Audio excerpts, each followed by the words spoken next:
A synopsis is our plan with CCA, Casa Maria, Downtown Houston Partnership, and Safe Park is to try to start filling in some of these gaps that make it so we don't have a whole bunch of places to eat. We don't have a safe, legal, dry place to sleep 24 hours a day, and primarily try to get us up to par with some of these other cities that have much better services. Like, for example, and this is something that my girlfriend pointed out, but I didn't notice it initially, but I got to go to Portland about 3 weeks ago thanks to the help of CCA and others. And this is, I know a lot of you have seen this is the service guide for Tucson. And it's, I don't know, all in all, maybe 8 pages from back, 16 if you count it, if you don't count the little advertising they have on little parts. And this is Portland. This is what Portland has. These are the services that Portland provides in comparison to what we have here. And as we've seen already, it's not going to be the big guys that are coming and rescue us and make it so that we have the things we need to stabilize ourselves. It's going to be ourselves. So you guys get to be part of that process to make it so not only you get to eat, but the however many thousand homeless population we have in Tucson will be able to eat, have a safe place to sleep as well. Amen. So to get into the agenda, I'm John McClain. I'm the facilitator.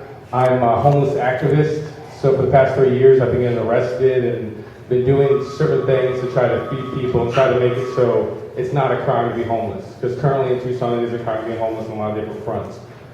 For our videographer, our note taker, we have John Cooper. He's right here. He's also another one of the people that's been getting arrested and getting in trouble for the past 3 years to make it so people at the minimal right now can sleep at church between Broadway and Congress on the sidewalk. I'll also be the stacker. If you have something you want to say, just raise your hand, and then I will go ahead and put you in order so you can say something in reference to whatever's being said. And then our vibes keeper, so if like we get in an argument or for some reason we get off topic too much, we have Anthony over here with the camera, and he will be he's probably the nicest guy I know, so he'll be able to get us back on that playing field. And then I think we kind of went over the explanation of what the process is. It's just a matter of raise your hand if you have anything you want to say. In this meeting, there's not going to be any decisions really that we've made, even though that is the goal for this to be the decision-making body. But at this point, we kind of wanted to go over overview over what everything's about. Keep it as brief as possible. I don't like long meetings, and then we can all get on our ways. And then reminder: obviously we're in a church, so not only will this meeting be drug and alcohol free, anything that we do is going to be drug and alcohol free. So if you do have drugs and alcohol, don't get in the practice of bringing those to this place. I know Pastor Tori, how bad is it raining outside right now? It's raining. It's raining pretty bad. Okay. What I wanted to do in this time is I wanted to take everybody around to see what we're working on so far. It's raining, so I'm guessing everybody doesn't want to go in the rain. So we'll hold on that. Hopefully the rain will cool down before we get around to that. Okay. I'm gonna go ahead and do the board report. The way that Safe Park Dream Center works is we have the Safe Park board, which consists of Pastor Dave, myself, Anthony, John Cooper, Michael Keith, Michael Schwartz, and Brian Flagg. And any of the costs or any of the infrastructural stuff, that'll be where that decision will be made for now. We also have the Dream Center board, which will be the members. That's what a lot of you are here actually to sign up for, to be a member of the Dream Center. And I'll likely have Anthony do that report to tell you kind of what we've done so far. But on the Safe Park board, we've composed it. We're going to have our first meeting on the 15th. We have people coming in from around the United States to be at our forum. So a lot of those people will be able to participate in that as well. And it's always open, so you can come as well. The Dream Center report, I guess Anthony, come up here, try to make it short on what we've done so far on the property and the premises that we actually slept at last night. Hi, my name is Anthony Cotter. I co-founded Safe Park with John McClain. And what I did, I came out and started looking around town around the downtown area, checking out how the police are treating people, where people are staying, finding out any issues people were having, where the feeds were, where the places could get showers. And what I was seeing is most people were hiding because they didn't want to get arrested because they couldn't find a legal place to sleep outside of the shelters that didn't have room for people. And most people were walking about 5 to 15 miles a day to get a place to shower and a place to eat. And there really wasn't any place outside of a library or a cool down to where people could just relax and get out of the sun. And what we've done so far here in the back of the church is we have about 6 sleeping pods that we've stacked up and made a false wall with. And the sleeping pod, you're able to store your stuff. There's a place for a little latch for you to have a lock and lock it up so nobody gets to it, and more than enough room and a pretty comfortable space to have some sleep. We've gotten a few tents and set them up in the back area, and we've also been building the huts that you guys might have heard about with community-supported shelters, which is a dream started by Michelle Ring. And we've been handing out flyers so that everyone could get information on it. And we're looking for any extra ideas. We've been working with Pastor Dave to make sure that everything we do is up to code, and that you guys once everything gets started, there'll be daily showers, you'll have laundry opportunities. We've been meeting with several people to take a look and make sure everything we can do with the property over here is something that we'll be able to do with all the stuff that we're gaining. So if John, you want to take over? All right, thank you, sir.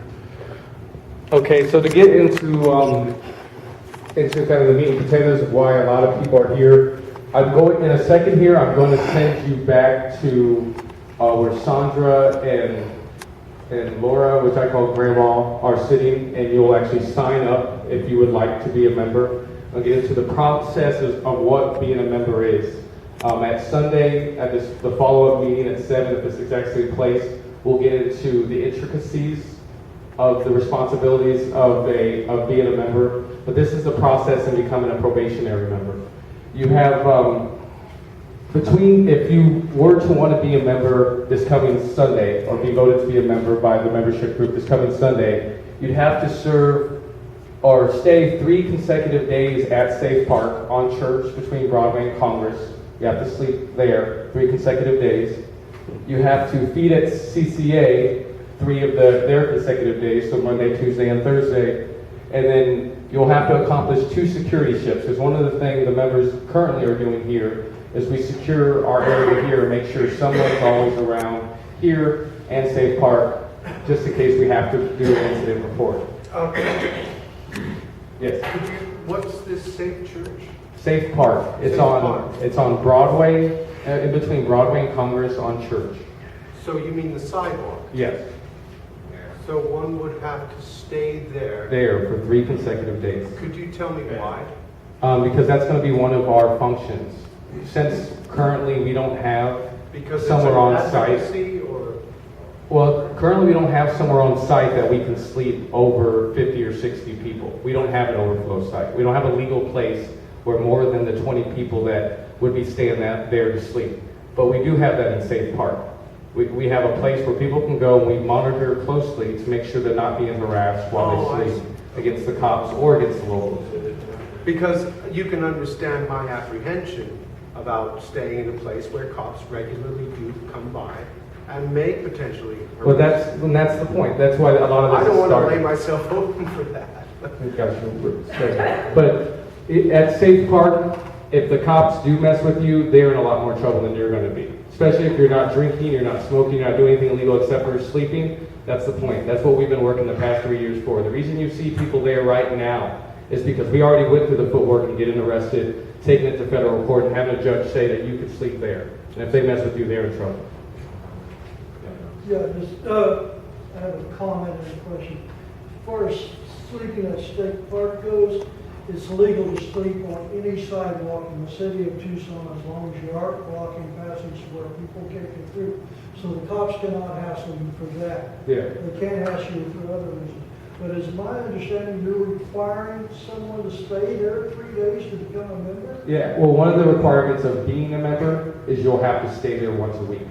So definitely, if you're not interested in that portion of it, then probably it's not the place for you. Yeah, because, you know, I have a comfortable, I'm lucky to have a nice comfortable place to live, but I'm not gonna go sleep on the sidewalk. Right, and I think I feel the same way about that necessity that you're requiring. It's rather disruptive to where I'm at right now as well. In other words, I'm staying in a parking lot that I don't get harassed. I've got tacit approval to stay there. And I think there's something about being in the public eye as well, staying out there at that location, that I would rather not put my face on. Okay. Well, I'm gonna answer your question real quick, but then let's go to Stack. We'll go you, and then we got Marista. This is going to accommodate every single person that is homeless, as well as any other sheltering program. There's going to be a group of people that it fits just perfect for them, and they're perfect with the terms, and there's going to be other people not. Like I've been homeless for almost 3 years, and I have never, until Pastor Dave, have a private owner say that I can stay there unconditionally and not have any problems. I've been on private land and had the cops come give me a trespassing ticket, and I don't know too many people that that's the case. But I don't know your situation any more than I know anybody else. But I'm not going to say that this is perfect for you. I'm going to give you the information and I'll let you make your own choice. All right, go ahead, brother. Is this program more or less like in Phoenix where they have that zones type deal in the way that you're trying to make it in that sense? It's more, like I said, I went to Portland, and it's more like what they did. From what I assessed from CAS up in Phoenix, which I haven't been to that facility, but I've heard a lot about it and I've studied it, is it's not self-regulated. It's regulated by the police, I believe. So yeah, this is not going to be that. This is meant to be self-regulated by the people that are members of it, and we actually aren't going to let the cops into the facility unless they have a warrant. One more question. When you're sleeping at that place, is it like just saying, okay, this is what the homeless is going through in a way that just to show what is happening here, you have an idea of what's going on in this place after the 3 days? I definitely think there's a lot to it, the sidewalk occupation that we've been doing on and off for the past 3 years. But for me, primarily, it's a way of giving a large amount of people a safe place to sleep. And that's very important to me at this I'm point. trying, but I'm just saying that people don't want to stay there, but they want to get in the program. Yeah, Just well, showing once the Operation Deep Freeze starts, that will act as the same thing. I understand. Yeah, so the 3-day probationary thing where you have to stay there, if you stay at the Operation Deep Freeze for 3 days straight, then that would fill that requirement. I understand. That's basically what I was saying as a comment. It may be nice to be able to sleep in your nice beds at your house, but if you want to be a member supporting homeless people, the best way to do that is to put yourself in their position. Homeless people don't have anywhere to sleep. When it does rain, they're sleeping on the sidewalk in the rain. Us, we can go in our house and just watch the rain from the window. They can't do that. And we need to be able to put ourselves in their position, even if it is for just 3 days, so that we can understand how to help them the best. So I understand that you want people to demonstrate by, and this is how you're going to do it, by having them stay at that safe park. It's a demonstration. I'm gonna go and Stack though. I'm gonna put you third. I'm gonna answer your question after I take him, take her, just so we can keep the dexterity of the Stack. All right, there's a few misconceptions first misconception is, we sued the city, okay? Now, the federal court already ruled that you're allowed to be there 24 hours a day, 7 days a week, 365 days a year. Now, because the cops were still harassing us, even after the court said that, we asked for the special thing called a preliminary injunction, to where the court is going to give the city directives on exactly how it's allowed to enforce.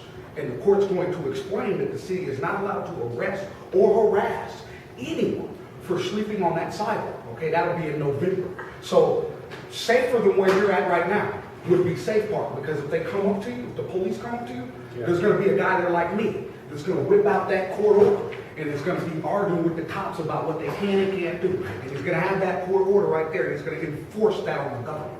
See, that's my job, is law enforcement, except for it's backwards. I police the police.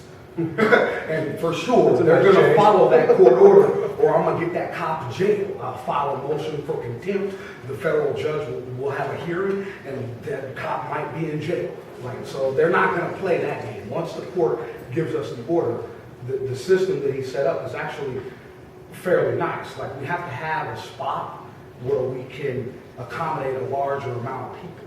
And Safe Park is that. You know what I mean? Like, the space is there. It's literally one of the safest Are you places. talking about the whole park? Or is it No. just that little bit of sidewalk? Well, Because I don't think you can squeeze more than 20 people in there. I think you can fit a lot of people there. Oh, really? What it is right now, they got a line right there where they're trying to claim some of it's the park. But we sued them for that as well.